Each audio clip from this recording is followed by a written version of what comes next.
when I joined was fairly basic, fairly manual, spreadsheet oriented, I think it'd be fair to say, and fairly decentralized. So, that was quite different to what we've now created, which is a much more centralized treasury function, which involves a high degree of automation.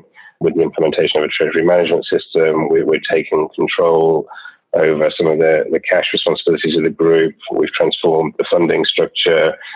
We've grown the team size. We've sort of improved the capability of the treasury function, which has really enabled us to deliver a lot of sort of high value add opportunities over the last couple of years and make it a much more resilient treasury function than the one I inherited.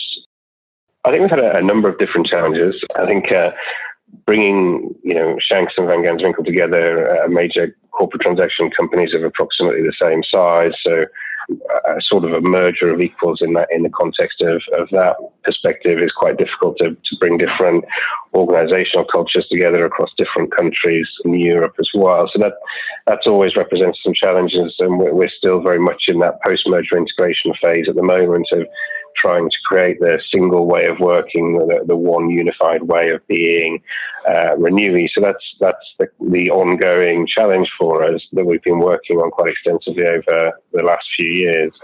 I think also there's been a number of other sort of challenges along the way, particularly as a result of the acquisition. The leverage is also at a relatively high point at the moment, so we have to manage that carefully and communicate that carefully with our investor base and look to bring that down over time. It's following a trajectory that would be expected given the merger, but it also makes it a more sensitive period from a treasury perspective, so we need to carry on managing that carefully over time.